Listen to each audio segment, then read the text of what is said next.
जयकारा बोलो माता रानी का। जगत माई महामाई माँ भद्रकाली की जय बोलो। माता रानी के सांचे दरबार की जय बोलो। मिथुन राशि वालों, आप सभी का बहुत बहुत स्वागत है, हृदय से अभिनंदन है मिथुन राशि भिंड यूट्यूब चैनल में। बंधुओं, नया वर्ष प्रारंभ हो चुका है और इस नए वर्ष में नई ऊर्जाएं, नई उम्मीदें और नई संभावनाएं हैं। यह नया वर्ष आपको वह सब कुछ देने वाला है जो अब तक आपको नहीं मिला है। जी हाँ बंधुओं, जिसके लिए आप अब तक तरस रहे थे। परंतु ऐसे में होता यह है कि जब भी कोई शुभ घड़ी जीवन में नजदीक आती है, कुछ भी अच्छा होने वाला होता है, तो जाने या अनजाने में ही सही आपके हाथों से कुछ बड़ी भूल या गलतियां हो जाती हैं। अब आप भूल चाहे अनजाने में करें या जानबूझकर करें, उसकी कीमत तो आपको चुकानी ही पड़ेगी। बिल्कुल कि जैसे अग्नि में आपका हाथ चाहे जानबूझकर जाए या अनजाने में जाए, उसकी कीमत आपको चुकानी होगी, हाथ तो जलेगा ही। तो ठीक इसी प्रकार इस नव वर्ष में जबकि सारा वातावरण आपके अनुकूल हो रहा है, आपके जीवन में खुशियां आने वाली हैं, कहीं आप अनजाने में ऐसी भूलें ना कर बैठे जिससे कि बनता हुआ सकारात्मक वातावरण भी आपको लाभ ना पहुंचा पाए। जी हाँ बंधु, इसीलिए आज के इस विशेष कार्यक्रम में हम आपको बताने जा रहे हैं उन 3 स्थानों के विषय में जहां आपको इस नव वर्ष में भूल कर भी, गलती से भी नहीं जाना है। इसी के साथ साथ आपकी राशि, आपकी कुंडली के अनुसार कुछ ऐसे कार्य हैं जिन्हें आपको इस नए वर्ष में भूल कर भी नहीं करना है। इनसे आपको दूरी बनानी है और यकीन मानिए कि जब हम आपको बताएंगे इन कार्यों के विषय में, तो आप आश्चर्य में पड़ जाएंगे, क्योंकि आप लंबे समय से इन कार्यों को अनजाने में ही सही करते चले आ रहे हैं और ऐसी ही जाने अनजाने में की जाने वाली भूलों की कीमत भी आप चुकाते चले आ रहे हैं। तो अब बहुत हो चुका है, जितना आपने सहना था सह लिया। अब आने वाले समय में आपको केवल और केवल वह मिलना चाहिए जो आपके हक का है, जिसके लिए आपने दिन रात प्रयास किए हैं, यानी कि जीवन में शांति, सुकून, प्रेम और धन दौलत। इसी के साथ साथ ईश्वर की पूर्ण कृपा और आशीर्वाद। जी हाँ बंधु, तो अब जब आप इस कार्यक्रम को देखेंगे तो आपको बहुत कुछ नया सीखने को तो मिलेगा ही, बहुत सारी बारीक आध्यात्मिक धार्मिक बातें भी ऐसी समझ में आएंगी जो आप जानकर, प्रयोग कर कर अपने जीवन में एक नई ऊंचाई हासिल करेंगे। जी हाँ बंधु, तो बस हमने बड़ी मेहनत के साथ इस कार्यक्रम को नव वर्ष के पहले तोहफे के तौर पर तैयार किया है। आपको पूरे धैर्य के साथ ठंडे दिमाग से इस कार्यक्रम को देखना है और यकीन मानिए कि एक पल के लिए भी आपको यह नहीं लगेगा कि आपका बहुमूल्य समय खराब किया जा रहा है। जी हाँ बंधु, पल प्रतिपल आपको कुछ नया, कुछ अद्भुत सीखने को मिलेगा और महामाई की विशेष कृपा भी आपको प्राप्त होगी। तो बस बंधु, आप इस कार्यक्रम में अंत तक बने रहें। यह कार्यक्रम आपकी राशि, आपकी कुंडली के विशिष्ट ग्रह गोचरों और उनके विशेष आकलनों पर आधारित है। आपकी जिंदगी के लिए बिल्कुल संजीवनी बूटी के समान है, जो इस नए वर्ष में आपको प्राप्त होनी ही चाहिए। यह आपके हक का है। तो बस बंधु, निवेदन फिर से वही करेंगे कि कार्यक्रम में अंत तक अवश्य ठहरना, तभी हमारी मेहनत सफल होगी और माँ भद्रकाली के प्रति हमारी भक्ति भी कामयाब होगी। तो चलिए, उम्मीद करते हैं कि आप हमारी भावनाओं को समझ रहे हैं और इस कार्यक्रम में अंत तक अवश्य ठहरेंगे। तो चलिए बंधु, बिना समय गवाए महामाई को याद करते हुए आज के इस कार्यक्रम की शुरुआत कर डालते हैं पूरे भक्ति भाव के साथ, बिल्कुल एक छोटे बालक की भांति जो अपनी माँ को देखकर बिलक बिलक कर रो रहा है, क्योंकि वह बहुत तकलीफ में है, दर्द में है। आज महामाई स्वयं आपके पास आ रही हैं। आप बस आंखें बंद करके माँ भद्रकाली को याद करिए और उनके स्वरूप के दर्शन आपको होंगे, अगर आपका भाव सचमुच में माई के लिए बहुत गहरा है। जी हाँ बंधुओं, हम जो कह रहे हैं वह एक एक शब्द बिल्कुल पवित्र है, बिल्कुल दिव्य है और पत्थर की लकीर है, बदलता नहीं है, क्योंकि हम माई के सेवक हैं और हम माई के इस दयामयी पवित्र स्वभाव को जानते हैं। तो बस आंखें बंद करके माई को याद करिए और कमेंट बॉक्स में लिख डालिए, जय माँ भद्रकाली कृपा करो, जय माँ भद्रकाली कृपा करो। एक बार नहीं 3 बार लिखना बंधु। इसी के साथ साथ जो भी सदस्य आज पहली बार इस चैनल कार्यक्रम पर आए हैं, उनसे हमारा निवेदन यह है कि आप इसी समय इस चैनल को सब्सक्राइब करके ना केवल हमारे बल्कि महामाई के दिव्य परिवार के सदस्य बन जाइए, धाम से सीधे जुड़ जाइए। जी हाँ बंधु, आप जब चैनल को सब्सक्राइब करें तो कमेंट बॉक्स में लिखें, मैं भी परिवार का हिस्सा हूँ। इसको देखकर हमें बहुत अच्छा लगेगा और महामाई की सीधी कृपा आप तक पहुंचेगी। आप यदि चाहें तो आप अपना नाम, अपना स्थान भी लिखकर भेज सकते हैं। तो शनिवार को होने वाले सर्व मनोकामना पूर्ति हवन में हम आपके नाम से आहुतियां करवा देंगे, माई के दरबार में आपकी अर्जी लगवा देंगे। जी हाँ बंधु, जैसे ही आप अपना नाम देंगे आपकी अर्जी स्वयं ही लग जाएगी, क्योंकि हमने इसी तरह से इस नियम को बनाया है महामाई की सेवा में। तो चलिए बंधुओं, जल्दी से चैनल को सब्सक्राइब करिए, कमेंट बॉक्स में लिखिए मैं भी परिवार का हिस्सा हूं। और अब मूल विषय पर आगे बढ़ते हैं। बंधुओं, एक बात याद रखना कि यह जो संसार है, इस संसार में सब कुछ कर्म आधारित है। आप जो भी कर्म करेंगे उसके जो भी परिणाम होंगे वे आपको सहन करने ही होंगे। अच्छे कर्म का अच्छा नतीजा और बुरे कर्मों का बुरा परिणाम भुगतना ही पड़ता है। कोई इससे ना तो आज तक बचा है और ना ही बचेगा। तो आपके कर्म यह निर्धारित करेंगे कि आपके जीवन में आपको क्या प्राप्त होगा। अच्छे कर्म आपको बहुत आगे लेकर जाएंगे और बुरे कर्म आपको नीचे गिरा देंगे। याद रखना कि यह पूरा वर्ष मंगल को समर्पित है और मंगल बहुत ही ऊर्जावान, बहुत ही शक्तिशाली ग्रह है और यह बिल्कुल एक सेनापति की भांति आपका न्याय तुरंत कर देगा, बिल्कुल भी समय नहीं लगाएगा।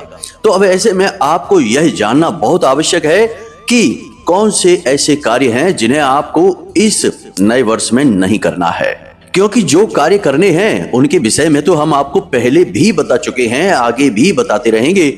लोग अक्सर ऐसे कार्यों के बारे में बात करने से बचते हैं जो नहीं करने हैं, क्योंकि ऐसे विषयों में लोगों के व्यक्तिगत जीवन की भावनाएं छुपी रहती हैं। कभी कभी आलोचना का भी शिकार होना पड़ता है। जी हाँ बंधु, लेकिन हम ऐसे विषय को उठाएंगे और आपको पूर्ण ज्ञान देंगे। कोई फर्क नहीं पड़ता है कि कौन क्या सोचता है हमारे विषय में। महामाई से हम जुड़े रहें, उनकी भक्ति में रहें, बस यही हमारे लिए पर्याप्त है। तो चलिए बंधुओं, ध्यान से सुनिए। इस नए वर्ष में आपको यह एक काम भूलकर भी नहीं करना है कि अपने माता और पिता से ऊंची आवाज में बात करना, उनका अपमान करना या फिर पीठ के पीछे उनके बारे में कुछ भी गलत कहना या सोचना। जी हाँ बंधु, अब ऐसा क्यों? ऐसा इसलिए कि आपके पिता सूर्य हैं और आपकी माँ चंद्रमा। जी हाँ बंधु, ज्योतिष में सूर्य और चंद्रमा को ही आपके पिता और माता के रूप में माना गया है और मंगल आपके पिता का परम मित्र है, यानी कि सेनापति है। तो अब ऐसे में यदि आपने भूल से भी माता पिता के बारे में कुछ भी इधर उधर की बात बोल दी या मन में भी गलत भावनाएं लेकर आए, तो आप ना केवल इस मंगल के बल्कि स्वयं उस परमात्मा, उस ईश्वर के दोषी बन जाएंगे। तो ऐसा आपको नहीं करना है। हो सकता है कि माता पिता की कोई बात आपको अभी बुरी लग रही हो, लेकिन एक माँ पिता ही हैं इस संसार में जो अपने बालक का अहित कभी सोच ही नहीं सकते हैं। उनका प्रेम निस्वार्थ होता है। उल्टा आपको करना यह चाहिए कि अपने माता पिता को इस नव वर्ष में कुछ उपहार स्वरूप देते हैं। जी हाँ बंधु, कुछ भी उपहार दे दें, छोटा बड़ा इससे कोई फर्क नहीं पड़ता है, बस उनके चेहरे पर मुस्कुराहट आनी चाहिए। इसी के साथ साथ जब भी आप घर से बाहर निकलें, कोई महत्वपूर्ण कार्य करने के लिए, अपने काम धंधे व्यापार पर जाएं, तो माता या पिता में से किसी के भी पैर छूकर घर से बाहर निकलें। जी बंधु, यह अनिवार्य नियम है इस वर्ष के लिए, इसे आप ध्यान में रखिए। इसी के साथ साथ बंधुओं, छोटे छोटे कार्य और भी हैं जो आपको नहीं करने हैं। पहला कार्य यह है कि आपको इस पूरे वर्ष, खास तौर से इस जनवरी के महीने में भावुक बिल्कुल भी नहीं होना है। जी हाँ बंधुओं, आपकी यह कमी है कि आप भावनाओं में बह जाते हैं। कभी कभी अति भावनाओं में बहने के कारण आप अपना नुकसान करवा बैठते हैं, लेकिन यह वर्ष आपके लिए बेहद कठोर नियम लेकर आया है। आपको बिल्कुल भी भावुक नहीं होना है। जो भी निर्णय लेने हैं, जो भी कार्य करने हैं, वे पूर्ण व्यवहारिक होने चाहिए। और एक सबसे बड़ी बात कि आपको इस पूरे नव वर्ष में ना बोलना सीखना होगा। आपने अक्सर ना चाहते हुए भी हाँ बोला है बहुत सारे कार्यों के लिए, बाद में आपको पछताना पड़ा है। लोग आपका दुरुपयोग कर रहे हैं, आपकी भावनाओं के साथ खेल रहे हैं। आपके अपनों में ही आपके दुरुपयोग करने वाले आपके शत्रु छुपे हुए हैं। आप बोले भाले हैं, पहचान नहीं पाते हैं, बातों में आ जाते हैं, अपनी चीजें दे देते हैं, रुपए पैसे दे देते हैं और खुद भी मेहनत करके दूसरों के लिए कार्य करने लगते हैं। बाद में लोग अपना काम निकाल कर आगे बढ़ जाते हैं और आपको पीछे छोड़ देते हैं, आपके बारे में सोचते भी नहीं है। पहले कई बार आपके साथ यह हुआ है, लेकिन अब नहीं।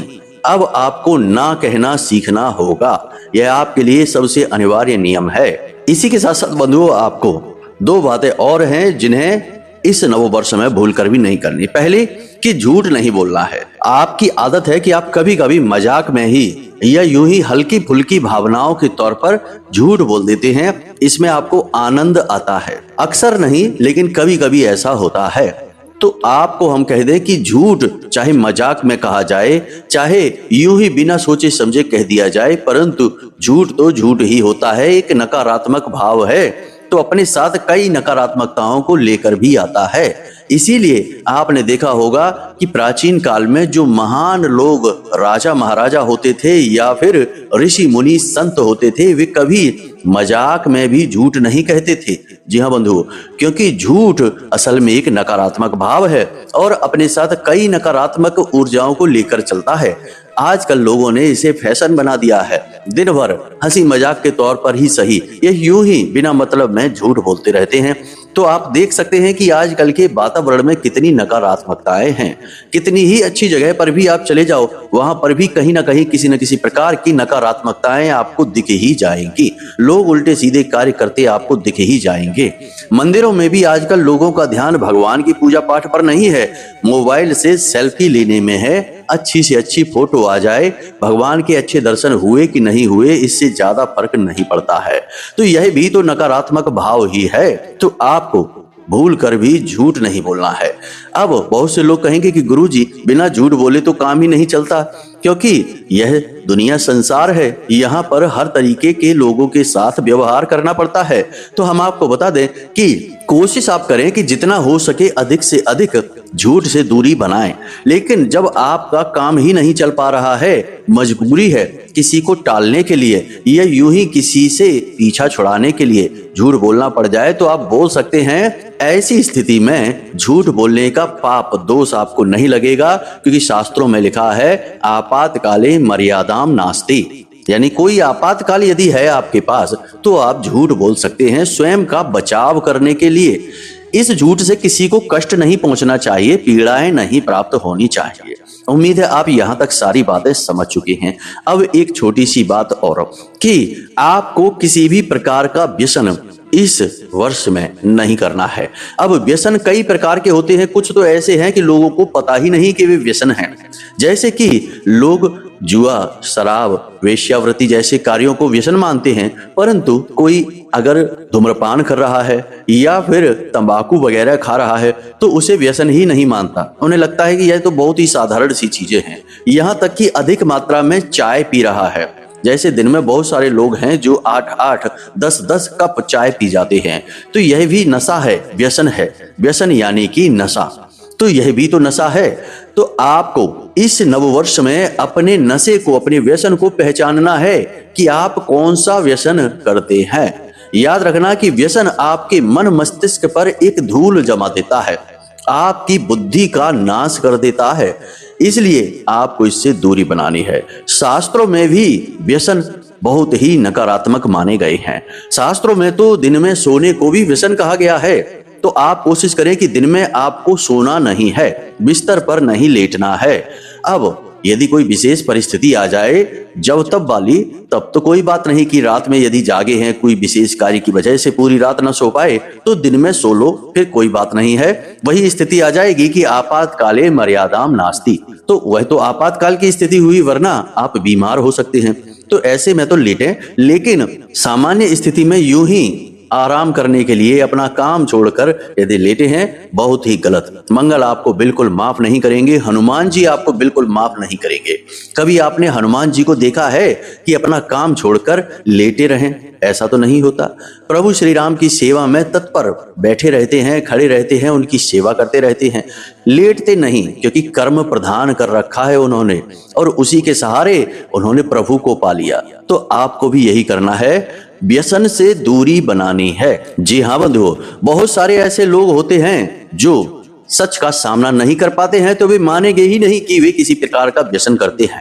इन बातों को हल्के में ले लेंगे, बाद में फिर पछताना पड़ेगा, क्योंकि इसकी कीमत चुकानी पड़ेगी। हमने पहले ही आपसे कहा है कि कर्म चाहे जाने में हो या अनजाने में हो, उसका फल भुगतना ही पड़ता है। तो आपका क्या व्यसन है, आप हमें कमेंट करके बता सकते हैं, तो हम माई से निवेदन करेंगे और माता रानी आपको शक्ति देंगी इस व्यसन से छुटकारा प्राप्त करने में।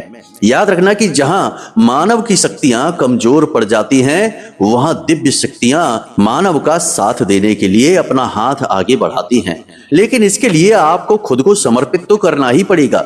आप यदि अकड़ कर खड़े रहेंगे कि नहीं, हम कुछ भी नहीं मानते, हम तो सब खुद ही कर लेंगे, तो फिर दिव्य शक्तियां आपसे कोसों दूर हो जाएंगी। इसीलिए तो भगवान श्री कृष्ण ने अर्जुन से गीता के अंतिम उपदेश में कहा कि हे अर्जुन, सर्वधर्मान परित्यज्य मामेकं शरणं व्रज। यानी कि जो कुछ भी तुम जानते हो इस संसार के विषय में, चाहे कैसे भी काम हो, कर्म हो, पूजा हो या कोई विधि हो, सबको त्याग दो, केवल मेरी शरण में आ जाओ, मैं तुम्हारे सभी पापों का नाश कर दूंगा।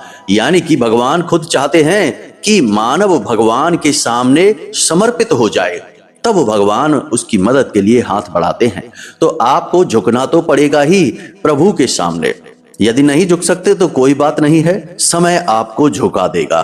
तो यहां तक हमने आपको जो बातें बताई हैं ना करने वाले कार्यों के बारे में, अब हम आपको बताने जा रहे हैं उन 3 स्थानों के विषय में जहां आपको इस पूरे वर्ष भूल कर भी नहीं जाना है, इस जनवरी के महीने में तो किसी भी हालत में नहीं। जी हाँ बंधु, याद रखना कि आपकी कुंडली में इस समय मंगल बकरी चाल चल रहे हैं, शुक्र और शनि की युति बनी हुई है और शनि के ही अगले भाव में राहु देव का गोचर हो रहा है और मंगल से ठीक पहले केतु का गोचर है।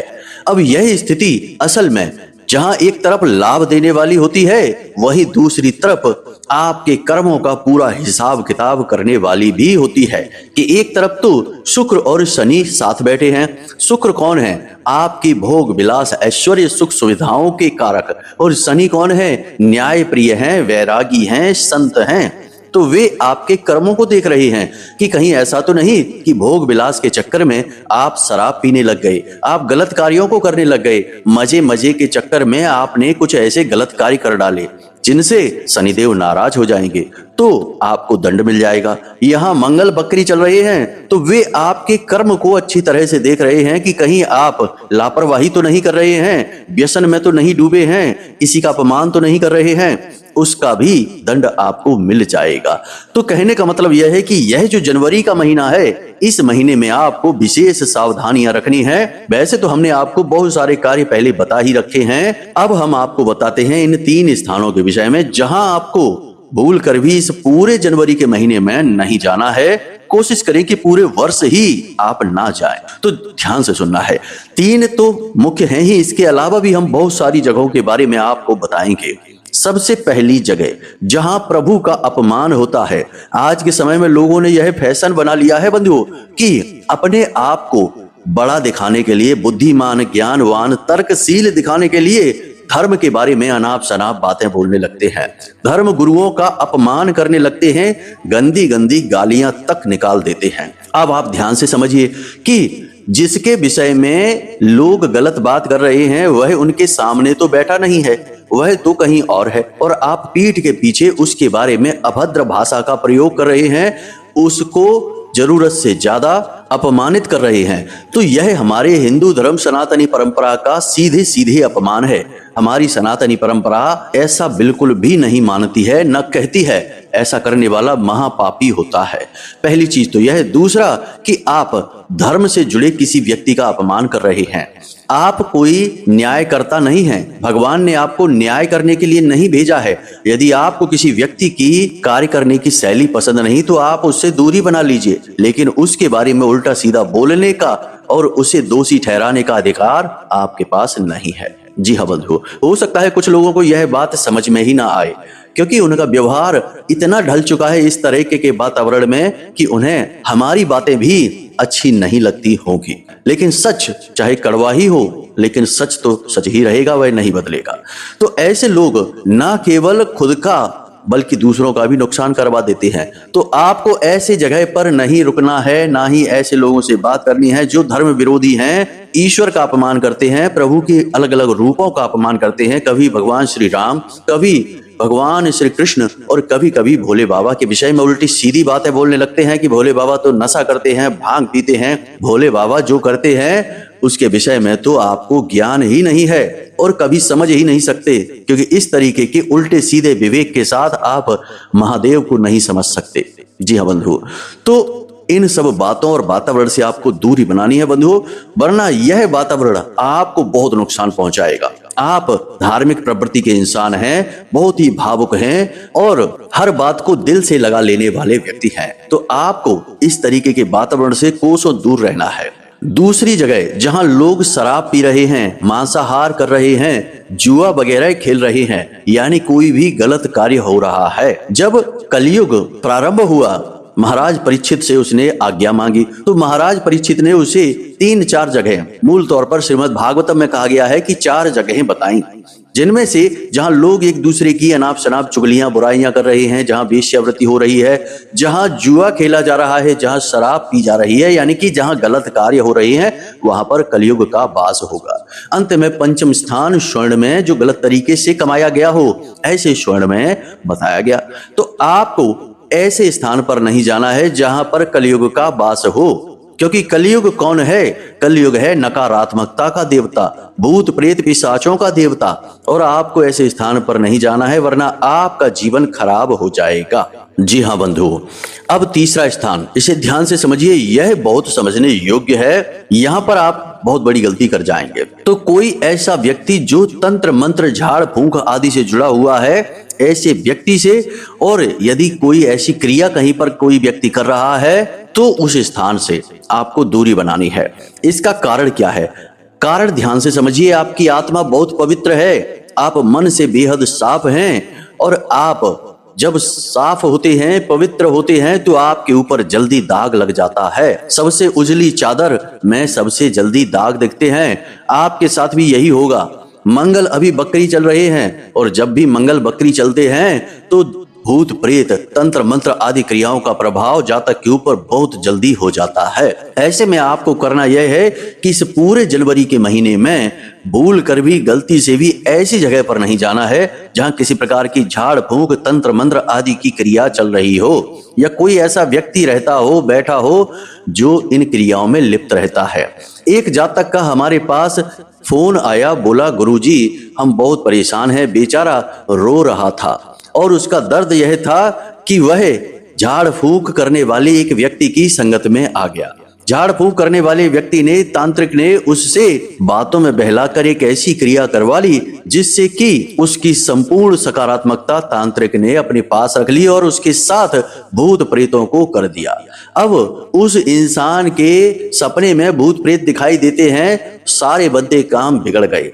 अच्छी खासी नौकरी कर रहा था, वह भी छूट गई, और वह उल्टे सीधे कार्यों में डूब गया। गंदे गंदे नीच कर्म करने लगा। सपने में उसे भूत प्रेत दिखाई देने लगे, घर में तरह तरह की आवाजें आने लगीं। लेकिन यह तो साधारण था। सबसे दुखद बात यह हुई कि कुछ ही समय के बाद उसके माता और पिता की मृत्यु एक दुर्घटना में एक साथ हो गई। जी हाँ बंधु, ऐसा क्यों हुआ? याद रखिए कि जो तांत्रिक होते हैं उनके पास कई प्रकार की भूत योनियों की सिद्धियां होती हैं। तो ऐसे भूत प्रेतों को अपना साधन चाहिए जिसका वह सुख पा सके। भूत प्रेत सुख पाने के लिए ही तो प्रेत बने हैं। तो तांत्रिक ऐसे भोले भाले लोगों के ऊपर ऐसे भूतों को छोड़ देते हैं और उन भोले भाले लोगों का सारा सुख, सारा ऐश्वर्य ये भूत प्रेत सोख जाते हैं और उस बेचारे को पता ही नहीं चलता कि उसके साथ हो क्या रहा है, लेकिन धीरे धीरे उसकी जिंदगी ही समाप्त हो जाती है। तो आपको ऐसा नहीं करना है, ऐसे व्यक्ति से कोसों दूरी बना लेनी है, ऐसे कार्य से कोसों दूर रहना है, क्योंकि इस जनवरी के महीने में आपके ऊपर इस प्रकार की क्रिया होने का पूरा पूरा अंदाजा है, पूरी संभावना है। तो बस अगर सावधानी से चलेंगे तो बचे रहेंगे, वरना किसी न किसी नकारात्मक ऊर्जा के भूत प्रेत पिशाच आदि के चपेट में यदि आ गए तो ना केवल यह पूरा वर्ष बल्कि पूरा जीवन ही समाप्त हो जाएगा। कुछ न कुछ ऐसा नुकसान हो जाएगा जिसकी कीमत जीवन भर प्रयास करने के बाद भी चुका नहीं पाओगे। तो बस सावधानी ही बचाव है। अब यह तो हमने आपको बताया कि क्या नहीं करना चाहिए। एक सबसे महत्वपूर्ण कार्य है जो आपको अवश्य करना चाहिए इस पूरे वर्ष और इस पूरे जनवरी के महीने में। वह कार्य है कि प्रतिदिन हनुमान चालीसा का पाठ करना, हनुमान जी की जो फोटो है उसके बाएं पैर पर सिंदूर लगा देना और बाद में जब आपका पाठ समाप्त हो जाए तो उसी सिंदूर, उसी बंधन को अपने माथे पर तिलक के तौर पर, टीका के तौर पर लगाना है और घर से बाहर निकलते समय माता या पिता से आज्ञा लेकर ही निकलना है। इस कार्य को आपको पूरे जनवरी के महीने में करना है। आपको निश्चित कार्यों में सफलता प्राप्त होगी। और जो बातें हमने आपको बताई हैं, इन बातों को बहुत अच्छी तरीके से ध्यान में रखना है, क्योंकि ये घटनाएं आपके जीवन में घटित होंगी तब आपको हमारी बातें याद आएंगी कि गुरुजी ने सही कहा था, ऐसा हमारे साथ हो रहा है। हजारों लोगों के साथ ऐसा होता है, जो बातें हम बताते हैं वे उनके जीवन में सत्य होने लगती हैं। फिर कहते हैं कि गुरुजी ने तो सारी बातें सत्य बता दी। तो हम ऐसा इसीलिए कर पाते हैं क्योंकि महामाई अपनी वाणी हमारे माध्यम से आपको देती है। हम तो केवल आंख मूंद कर माई से कहते हैं कि आप बताइए क्या कहना है, और वे विचार डालती हैं और हम बोलते चले जाते हैं। तो समझिए कि यह महामाई के आदेश हैं आपके लिए। इनकी अनदेखी की तो फिर आपका तो भगवान ही मालिक है। जी हाँ बंधुओं, तो उम्मीद करते हैं कि यहाँ तक सारी बातें आपको समझ में आ गई हैं। आप इन बातों का प्रयोग करेंगे और अपने आने वाले समय को सुंदर बना डालेंगे। तो चलिए बंधुओं, आज के इस कार्यक्रम को यहीं पर समाप्त करते हैं। कोई प्रश्न यदि आपके मन में उठे तो वीडियो में हमने नंबर दे दिया है, इस नंबर पर फोन कर सकते हैं, प्रश्नों के जवाब हासिल कर सकते हैं। कुंडली दिखानी है तो इस नंबर पर फोन करके सारी डिटेल दे दीजिए। छोटी सी दक्षिणा महामाई के चरणों में समर्पित होगी और आपकी कुंडली का विश्लेषण कर दिया जाएगा। तो चलिए बंधुओं, आज के इस कार्यक्रम को यहीं समाप्त करते हैं। हमेशा हंसते रहिए, मुस्कुराते रहिए, सकारात्मक रहिए और महामाई के लिए अपने मन में भाव उत्पन्न करिए और प्रेम से बोलिए, जय मां भद्रकाली कृपा करो। महामाई आपके ऊपर कृपा करेगी, हमें पूर्ण विश्वास है। धन्यवाद।